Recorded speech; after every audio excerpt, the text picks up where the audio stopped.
Hi friends, ఎంతో టేస్టీగా ఉండే చికెన్ కర్రీని అయితే మన సబ్స్క్రైబర్ రమాదేవి గారు అయితే రెసిపీ షేర్ చేయమని అయితే అడిగారు.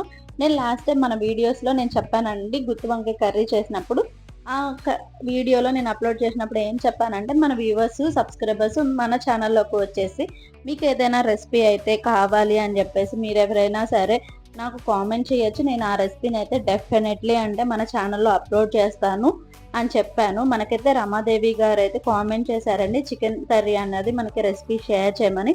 నేనైతే చేశాను, కానీ నాకు అప్లోడ్ చేయడానికి ఒక రోజు అయితే డిలే అయ్యింది. ఎందుకంటే మా అక్క వాళ్ళ పాప అన్నది మా ఇంటికి వచ్చారు హాలిడేస్ అని చెప్పేసి.